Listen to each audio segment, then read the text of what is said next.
Before the big black box with the glowing green X, the world of video games looked very different. The late 1990s were a battlefield. Nintendo dominated with its family-friendly classics. Sony had just stormed the castle with its PlayStation, a machine that made gaming cool for an older crowd. It was a revolution built on CDs and 3D graphics. PC gaming was its own universe, a place for complex strategy games and first-person shooters. It was a world of keyboards, mice, and LAN parties and dusty basements. Microsoft owned this PC world with its Windows operating system. But they saw a threat on the horizon. A Trojan horse was rolling into the living room. Sony was making moves. Their upcoming PlayStation 2 wasn't just a game console, it was pitched as an all-in-one entertainment hub. This terrified the executives at Microsoft. Bill Gates saw a future where a Sony box sat under every television, running its own operating system and sidelining Microsoft completely. The idea for a Microsoft console started small. It began with a team of engineers from the DirectX division. The team, including guys like Seamus Blackley, Kevin Backus, Ted Hayes, and Otto Burks, had a wild idea. What if they took the guts of a PC and crammed them into a box for the living room? They called it the DirectX box. This wasn't an easy sell. Microsoft was a software company. Building hardware was a completely different game. Many at the top were skeptical. Why risk billions on an industry they knew nothing about? The team had to fight.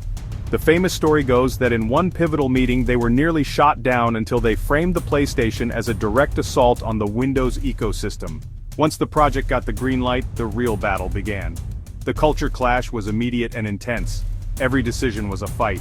The Duke, massive, a beast. Japanese developers saw it and were shocked. They needed a killer app, a game exclusive to Xbox. They found Bungie in Chicago working on a sci-fi Mac shooter. That game was Halo. The launch of the original Xbox on November 15, 2001, was a spectacle. Bill Gates himself was on stage presenting the console to the world, a massive black machine. The Xbox was unapologetically powerful. It had a built-in hard drive, a first for consoles. It had an Ethernet port on the back, statements of intent, but one game stood above them all. Halo, Combat Evolved, System Seller. The reason to buy an Xbox, Bungie's sci-fi epic, more than a shooter. It was a revelation. The controls were perfect. Controller FPS works. Two-player split-screen co-op became a staple. Dorm rooms and living rooms full of friends creating lasting memories. Local multiplayer was legendary. Grenades, melee attacks, trash talk, chaotic late-night sessions, ultimate social experience before online gaming became the norm. Halo's success gave Microsoft a foothold. Xbox still trailed PlayStation 2 in sales, but it carved a significant niche. The big black box survived its trial by fire. While Halo's local multiplayer was a phenomenon, Microsoft had a bigger vision. They saw that built-in Ethernet port as the future. In 2002, they unveiled Xbox Live. It was a unified subscription-based service. It required broadband, which was a bold move when many still used dial-up. It was super easy to use, with a single gamer tag and a universal friends list. The service was a total game changer. Suddenly, your opponents weren't just the people on your couch, they were players from across the country, and eventually, the world.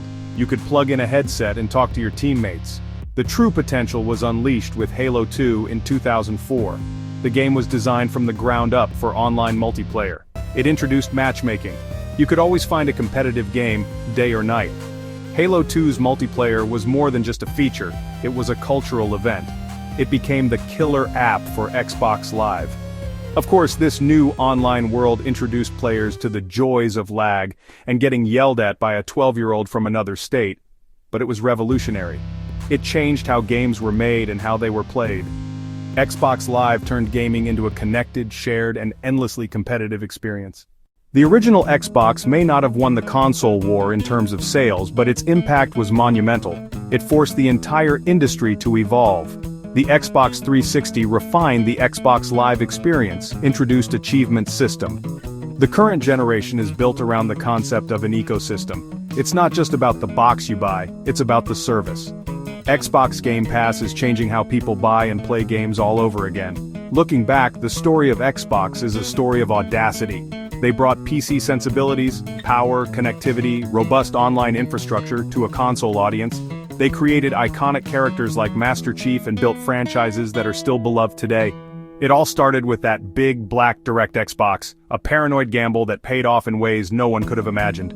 It wasn't just a new console, it was the start of a new era in gaming, and its influence is still being felt with every online match played and every achievement unlocked.